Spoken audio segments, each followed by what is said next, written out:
102.5 FM, KXSFLP San Francisco, and KXSF.FM. You're tuned into Spark, informing minds, inspiring ideas, igniting innovation. Let the conversation sink into your soul. This is Kelly Marlowe, host of Spark. What would you choose? To be smarter or wiser over time? Wouldn't it make more sense to become wiser than smarter if it contributes to your overall happiness?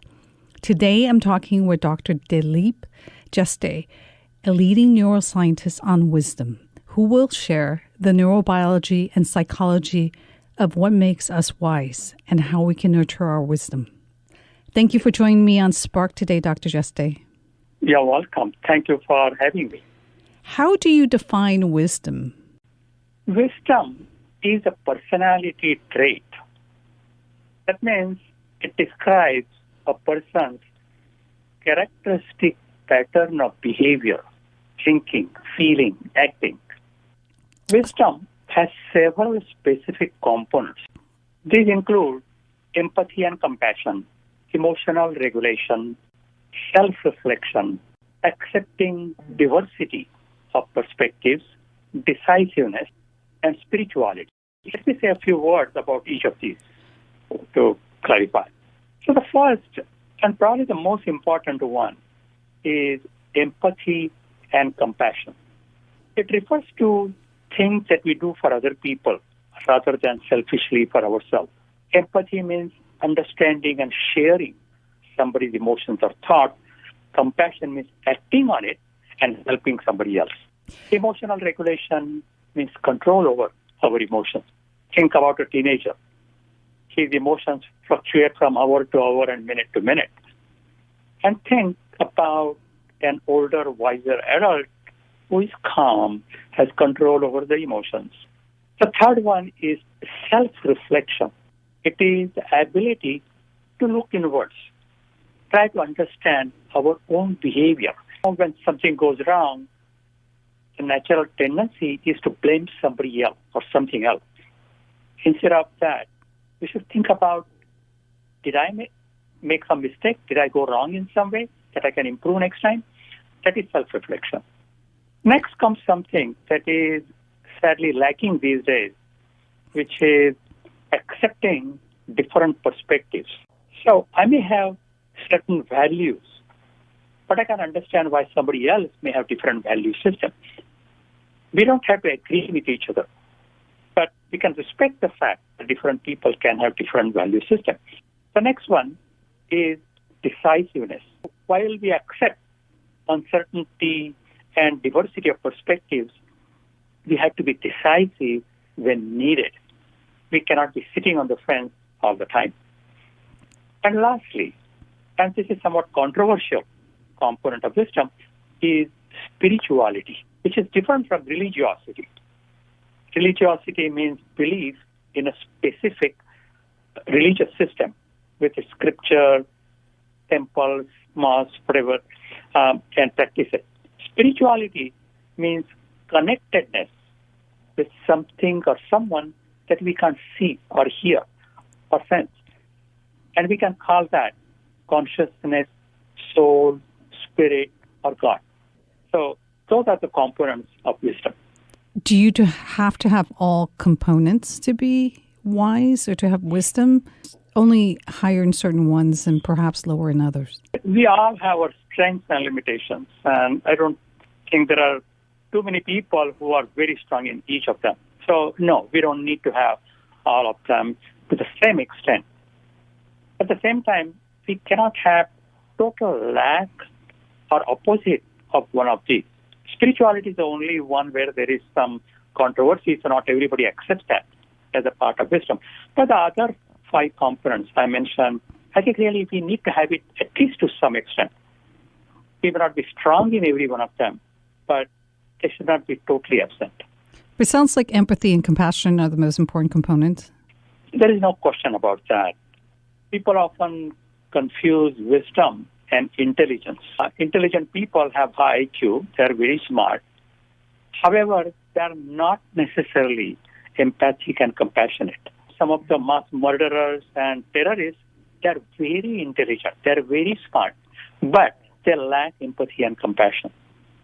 And that's why empathy and compassion, things we do for others, are really critical. As humans, we are a social species. We need one another for our survival and thriving. And that's why empathy and compassion really are critical components of wisdom.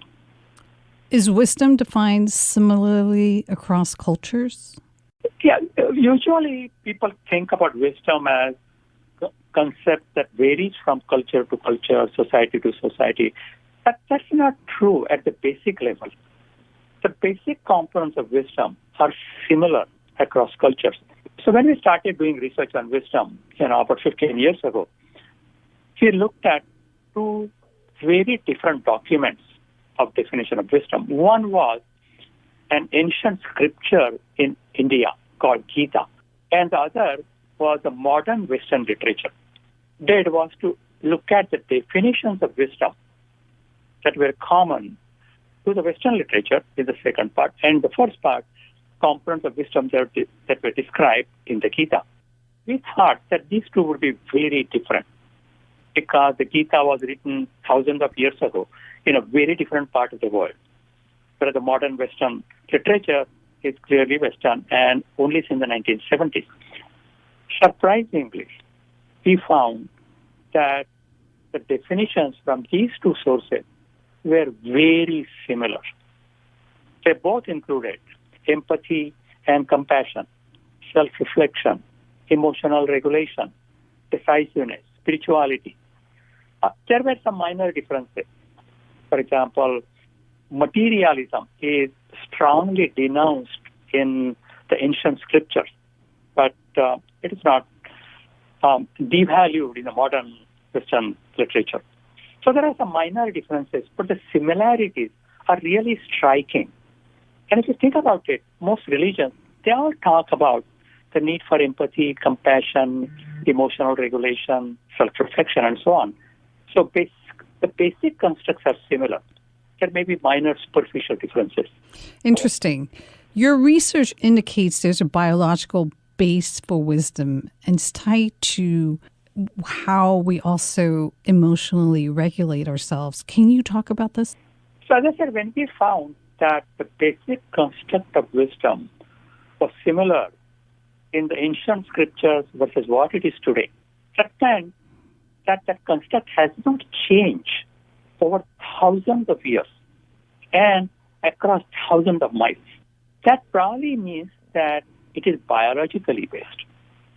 Because if it is biologically based, then it won't change from millennia ago to what it is today. If it is biologically based, where would it be based? Obviously in the brain. Where in the brain? And so that was actually the part of our research, was to find out where in the brain wisdom is located. So what we did was we looked at each component of wisdom that I mentioned, empathy, compassion, emotional regulation, self-reflection, and looked at the various studies that were done to examine different parts of the brain. Studies using brain imaging, for example, EEG, neurochemistry, neuropathology, looking at the brains of people, so on and so forth, even some animal studies. And, there are so many different regions in the brain. So we expected that probably all these various different regions would be involved in different components of wisdom. That was not the case. We found only two main areas of the brain were involved in all these components of wisdom. Those areas are prefrontal cortex. The prefrontal cortex is a very front part of our brain, and that is the newest part of the brain in the evolution. The second part that was common was called striatum or amygdala. That is the oldest part of the brain in evolution. All animals that have brains have that amygdala. So it is really interesting to think about that wisdom means balance between the newest and the oldest part of the brain. It's about also emotional regulation, right? The ability to, as you say, balance between selfish and pro-social behaviors or negative or positive behaviors, like having the ability to judge what that balance looks like. No, that's exactly right. I mean, that's an important question. What happens is this. We are born with selfish instincts. We have to be for our survival. We cannot survive if we don't take care of ourselves, right? So you see these infants and toddlers and 3 and 4-year-olds. Number of them are selfish in the sense they want their own toys and they won't want to share it with their siblings or other kids. They say, this is my toy. I'm not going to give it to you. Also, they don't have much emotional regulation. When they don't get something, they throw a temper tantrum. It's fine to rage. Why did I not get this? As we grow, though, we learn to control those things. We become more empathic and compassionate. We learn to share our toys, our whatever gifts we have, whatever we have with other people, right? Similarly, when we are frustrated, we are upset, we don't immediately go into anger, panic, depression. We control our emotions. Why does that happen? That happens because the newer part of the brain, the prefrontal cortex, I described to you, that takes control. It exerts control over the basic human instincts. That's why we control our emotions even when we are frustrated. We share things with others even though selfishly we may want them, because that is something that helps the human species and not only ourselves. And so that is where actually this balance comes into play between the parts of the brain that allow us to be selfish and take care of ourselves, but those parts that control those impulses and help us be more pro-social. So I can see how if wisdom is a biological component of our brain, then it's able to stay consistent over time as to what it is. But isn't there a learning component to it as well? It sounds like you learn to be pro-social, right? Or else you could just stay selfish. Absolutely, absolutely. As I said, wisdom is a personality trait. Most of the traits are only partly genetically determined. So typically, a trait is 50% determined by genes, which means that 50% of the trait is affected by environment and behavior. You know, of course, when I say 50%, I don't mean to be precise. It could vary a bit. But the part, and you see that. You see that there are some kids, some young people who are really quite affectionate toward others. They have good control over their emotions. They are self-reflective. And others are very different. As people get older, with experiences, we change some. We become more empathic, compassionate, emotionally regulated, and so on.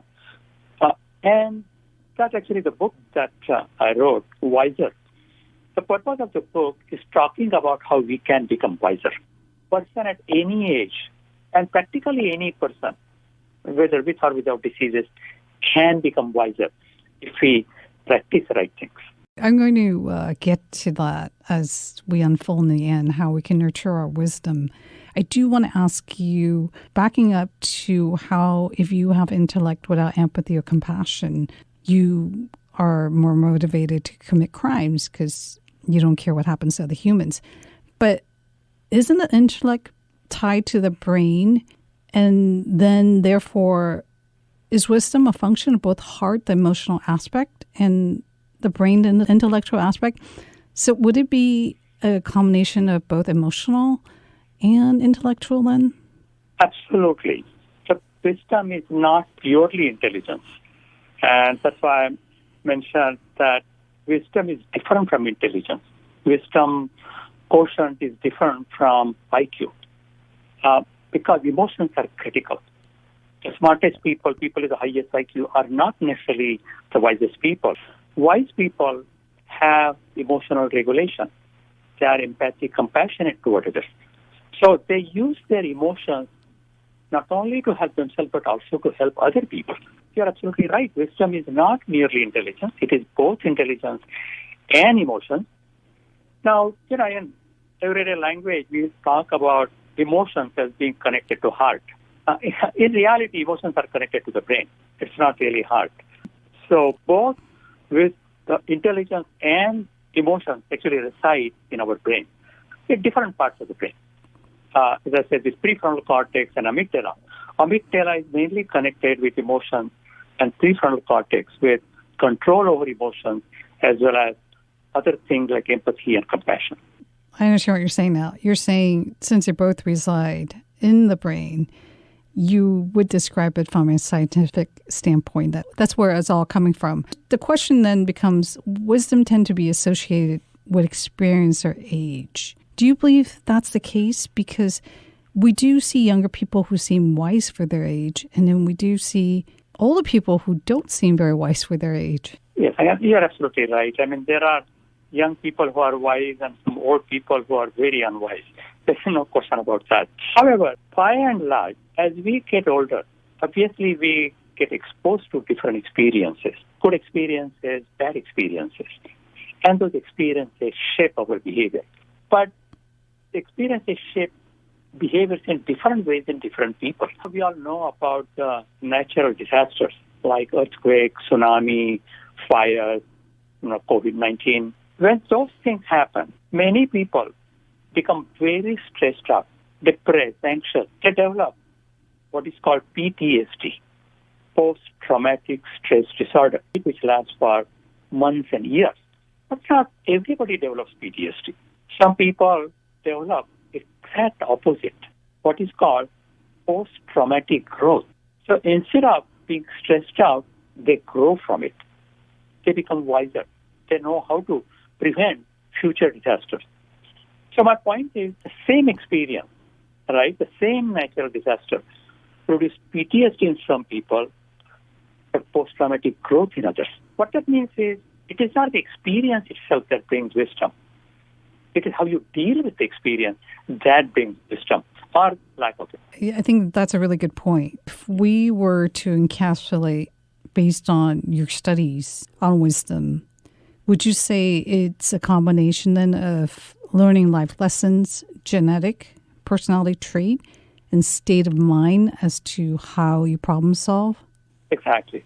I think it is a combination of genes as well as our behavior and environment. The genes define our structure of the brain as well as that of other organs. However, the functioning of those genes can be affected by behavior. To give you a different kind of an example, let us say there are two people who are born with genes for smoking. Genes for lung cancer. Okay, there are two people with strong genes for lung cancer. One of them smokes a lot and the other one doesn't smoke at all. It is very likely that the person who doesn't smoke at all would not develop lung cancer, whereas the other one would. Now, they both have the same genes. Why did one person develop lung cancer and not the other? Because of their behavior and environment. Likewise, we are born with genes which affect several things. However, those things can be changed. And here, actually, I want to talk about the brain. The notion that brain doesn't change is wrong. Brain changes. Brain changes all the time. It changes even in older age. If we keep ourselves active, physically as well as cognitively, socially, the brain continues to evolve even in old age. And that's something worth stressing, that we have much more control over our body and functioning than we think we do. Brain, depending on what we put into it, sounds like, determines what we get out of it. Is that the best way to put it? Yes, that's a very nice way of, in the sense, if some things don't work, we should not necessarily blame it on our parents or our genes, but think about what we can do to improve. And there are many things that can improve even in later life. Again, not everything, clearly. There are some things which are beyond our control. But, as I said again, we have more control than we think we do. So sometimes when you start to think, well, if wisdom is genetic, then you're born with a certain amount of wisdom. But what you're saying that you can decide what that looks like, how that's going to be expressed over time. That's exactly right. I mean, you can see that with even physical illnesses. There are some families, there's a strong family history of, say, diabetes or heart disease. But not everybody in the family gets that condition. Some people who are very active, who follow healthy lifestyle, have a lower chance of developing those diseases despite of having the genes. How can one nurture and increase wisdom as a way of life? Yes. And again, in our book, Wiser, that's what we have done, is to describe the strategies to increase specific components of wisdom. I can give you examples. So let's say empathy and compassion. So one way to increase it is keeping a gratitude journal. Before going to bed, write a couple of things that happened during the day that made you feel grateful. If you do that regularly, we get up in the morning next day and we think about what am I going to write tonight? And so we look for those things. Similarly, we can write a couple of things in which we perform random acts of kindness, where we go and help strangers. And we have to write 2 such things. So again, we will then start thinking about what 2 such things we can do. So that makes it a habit then, right? So that is one way. And you don't need necessarily to write. You can talk to somebody about that. Whatever you do is fine. Another way of increasing empathy, compassion is by volunteering, especially volunteering in places where people are disabled. For example, children with autism, or people in nursing homes who have dementia, or people with physical disability. If you spend some time regularly, you become empathic and compassionate towards them. And one thing I want to mention is compassion is not necessarily toward other people, it is also toward ourselves. Sometimes you find people who are very compassionate to others, but very harsh on themselves. And that's not good. You have to take care of yourself also. We don't want to be selfish, but we have to take care of ourselves. And there are strategies also for increasing self-compassion, which is, for example, that when you make a mistake and you feel bad, you are blaming yourself, and you continue that for a long time. That's not useful. If your friend came to you and said that she made a mistake and she's feeling guilty, can't get over it, you'll say, don't worry about that. Everybody makes mistakes. I made mistakes, others have made mistakes. So there's nothing wrong with making a mistake. You'll learn from it, you'll grow from it, and you'll forget about it. That's what we need to tell ourselves for increasing self-compassion. Wrapping up, where can listeners find your book, Wiser? So there's a website called wiserthebook.com. Also, you can get it on Amazon as well as other bookstores. It's a great book to put next to my desk to remind me to be wiser every day. Thank you so much for joining me on Spark today, Dr. Jeste. Thank you, Kelly. It's a pleasure talking to you.